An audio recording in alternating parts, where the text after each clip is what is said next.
Am I the a-hole for telling my mom and biological father I will always pick my dad over my bio father because my dad's my real dad? When I, 17 male, was 7 and my siblings were 9 and 10, we found out our mom was cheating on our dad. She wanted to leave dad and told him none of us were his kids. She told us too.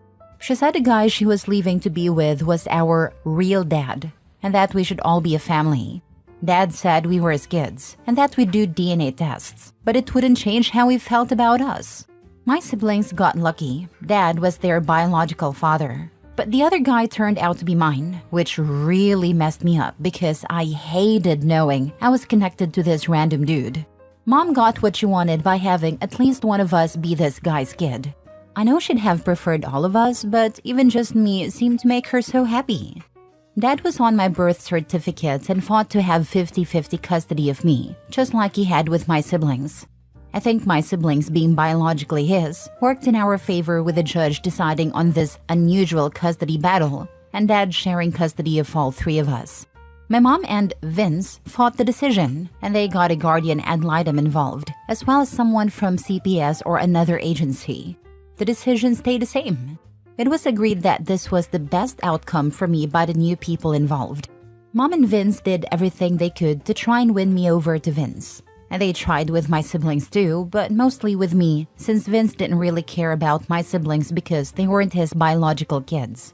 None of us wanted to be with them, but we had no choice. We didn't make it pleasant for them, and I never tried to accept Vince as my dad.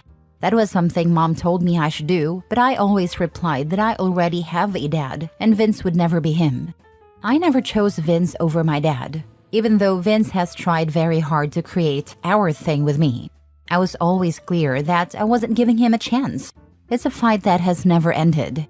I tried to use this argument a year ago to get a judge to allow me to stay with Dad, but he ruled that I have to keep going until I'm 18, or Dad could face fines or lose custody. I might stop going a month before I turn 18 since they wouldn't be able to take it before a judge in time, but I also might keep going for Dad's sake. I don't want him punished any more than he already has been. His wife cheated on him, and he found out one of his kids isn't biologically his. Mom and Vince brought it up again last week. Vince had wanted me to go on a fishing weekend with him, and I didn't go. He got upset, and Mom was upset on his behalf. They said I'd go for Dad, and I said, yeah. Then they said I always pick Dad over Vince. I said, yes. They complained, and I told them I always will because Dad is my real dad, not Vince. I said Vince will never be my dad. I told them they can't change how I feel. I said they blew up my life when they made me biologically not my dad's, and I would never forgive them. I also said I'm not a toy Vince can take out whenever he feels like it. They tried to lecture me about it, but I walked away. I kept walking away when they started saying how crappy I'm being. Am I the a-hole? Now for the top comments. Not the a-hole. You're handling this appropriately and very maturely. In no ways are you the a-hole.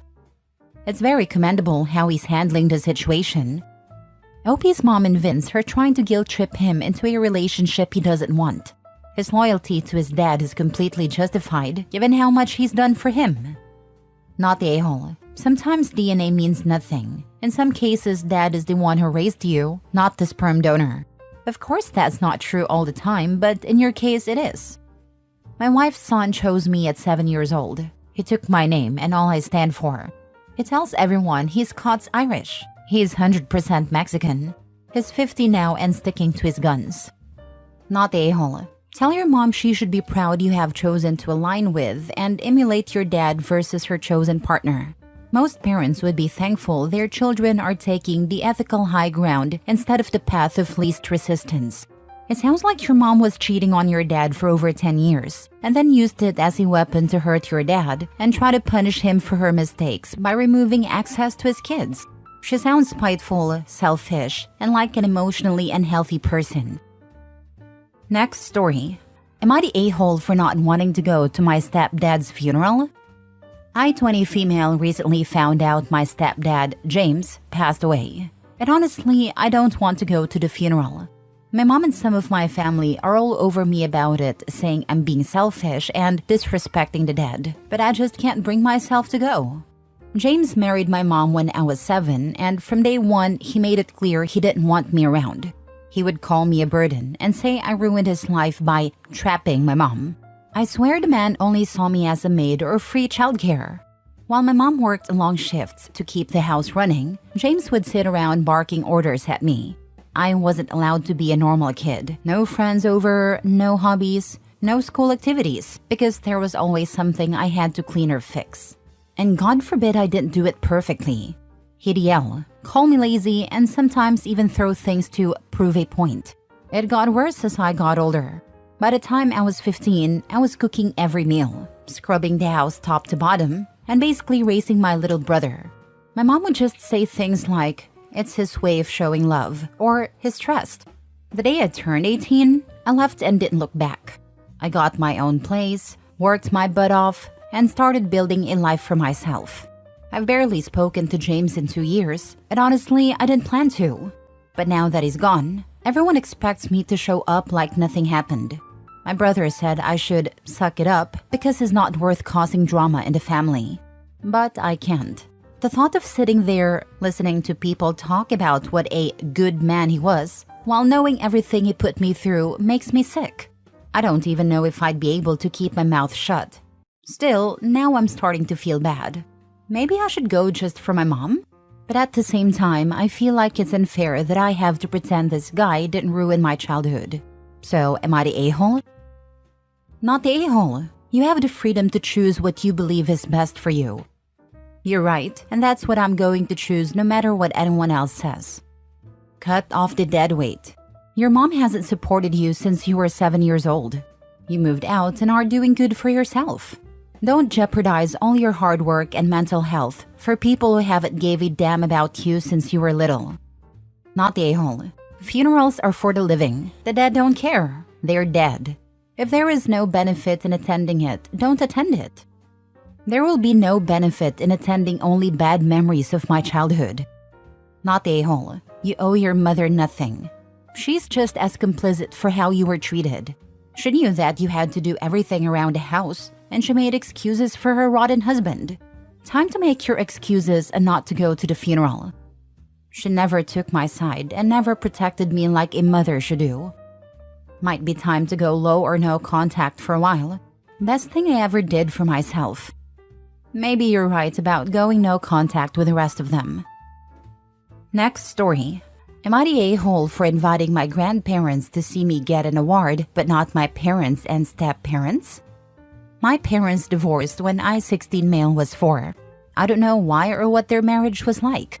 What I do know is that their divorce has been very competitive since they remarried other people. My dad has been married to Wendy since I was 6, and my mom has been married to Sam since I was 7. I have half siblings in both houses, 3 at my mom's and 2 at my dad's. There's also Sam's recently discovered son who's 18. Sam had no idea he existed until a couple of months ago. I love my parents. I don't always like them, but I do love them. I don't hate my step-parents. I don't feel the same way about them as I do about my parents, but I have friends with worse step-parents.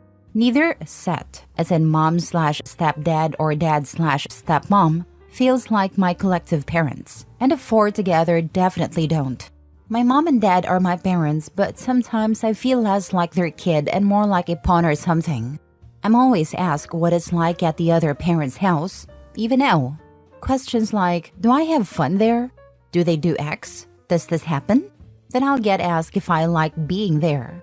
Usually, I'm also asked, would you rather live with the asking parents or the other parent? I'm also asked things like, isn't Wendy better than mom at this? Is it Sam doing more fat than dad? My step-parents are always watching how I interact with the other step-parent, and both have accused me of being more affectionate with the other. I'm also watched to see if I'm closer to my mom's other kids or my dad's other kids. When they're all in the same room, they sometimes argue over who my actual parents are. My mom's side of the family is a lot like my parents and step-parents.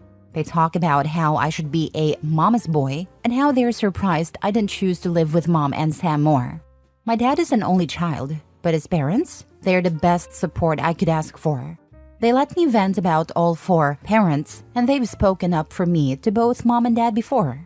They always tell me I don't need to pick sides and that it's okay if I don't feel great with either. They've said it shouldn't be that way, but it's on the adults who didn't provide me with healthy environments, not on me. Whenever there's a debate over who takes me to art or game development classes or anything related to those, I call my grandparents for help. So when I found out I was winning an award for my game development class, my grandparents were my first choice to invite, and they ended up being my only choice.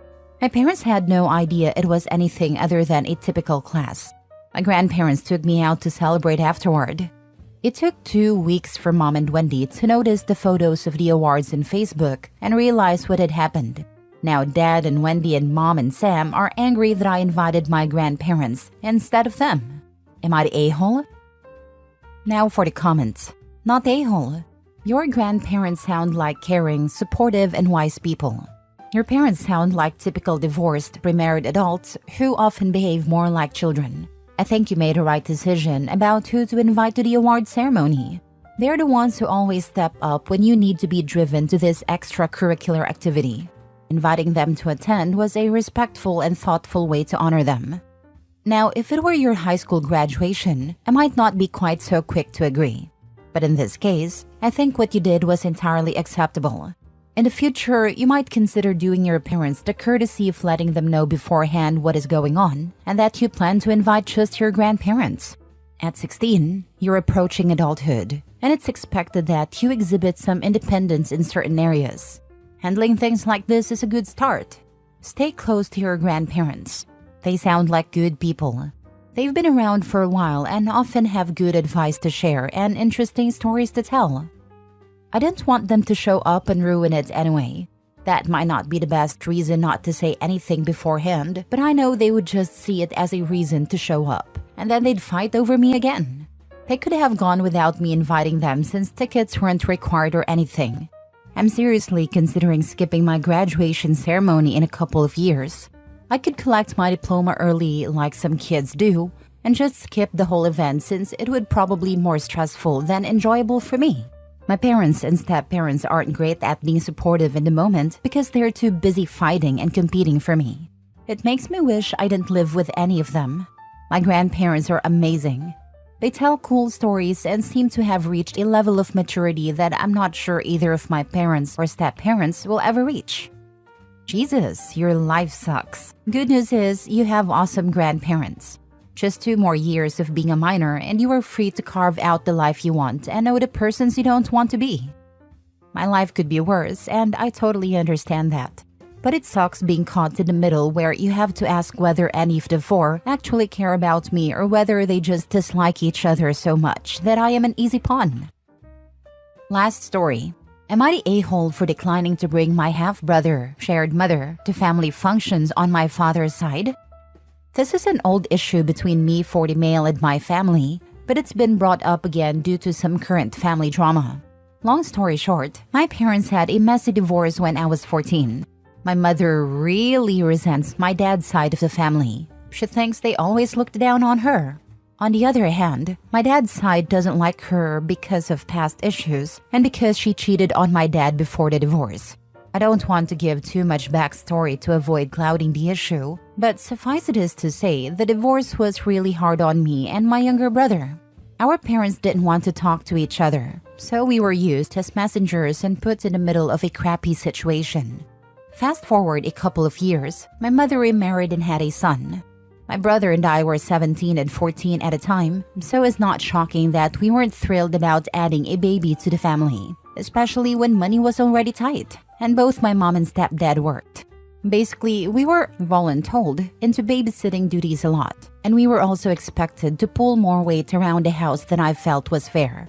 On top of that, there was now a screaming baby in the house. We did actively resent our new half-brother and did our best to treat him like family. As much as a 17 and 14-year-old can between school, after-school jobs, friends, girlfriends, etc. But it was a hard couple of years. My younger brother and he got kinda close, but honestly, I had one foot out the door to university and left home before he was due. I went to school far enough away that I didn't get to visit very often and never really got close to him. The issue came after I moved away from university. I'd come home to visit for the regular holidays and summers for the first couple of years. Then basically just sporadic visits once workload started to get serious. Every time I came home, I'd have maybe 3 to 4 days to visit both sides of the family. My mom's and dad's side, who both lived within a 30-minute driving radius in a small town. On top of that, I had to make time to visit my stepdad's family and try to find 5 minutes to catch up with friends. My mother would insist that my brother and I bring our half-brother everywhere with us. You don't visit that long. You need to spend as much time with him as you can. He's your brother. This included family gatherings on my dad's side. This is the sore spot. There was already a lot of tension between the sides of the family, and it was really uncomfortable bringing my half-brother to family gatherings, where it was clear he was not part of that family. They were never rude or mean to him, but he didn't have the history, didn't know the traditions, inside jokes, etc. It felt like I brought a huge neon sign that said, "Hey, check out what that woman who cheated on your son made." Besides that, I barely had enough time to visit my family on my dad's side. It felt like I was constantly missing out on catching up with them because I had to spend the whole time looking after my half-brother, who didn't know anyone there and was, frankly, a bit confused about why he was even there. After a few times, I put my foot down and told my mom I would no longer be taking my half-brother to functions on my dad's side. I explained that they weren't his family, and she had made it very clear she hated pretty much everyone on my dad's side. Honestly, I think her sending my half-brother with me was less about spending time with him and more about trying to insert herself into their lives passive-aggressively, twisting the knife in deeper. This caused a huge blowout and was probably the beginning of the long downward spiral in my relationship with my mom. Old wounds have been reopened recently, and this issue is being brought up again as the reason all this started. So what's the verdict? Am I the a-hole? Not the a-hole. He isn't your dad's family. There is no reason for him to go to things that involved your dad's side of the family. He isn't related to them by blood or by marriage. And if your mom hates your dad and his family so much anyway, she really shouldn't want to expose the boy, now young man, to them. Not the a-hole. You're an adult, so it's a fair decision given that mother dislikes father's folks and vice versa. Go low contact with mother if she carries on pressuring you. Harsh facts being nobody in dad's respects her because the woman is a cheater. Marriages do not always last, but it would have been better to divorce before bedding another man. We've been low contact for years. There's just stuff happening in the family, aging grandparents, my half-brother's wedding, and other stuff that's forced contact and opened old wounds. So now 20 years of family drama is being rehashed.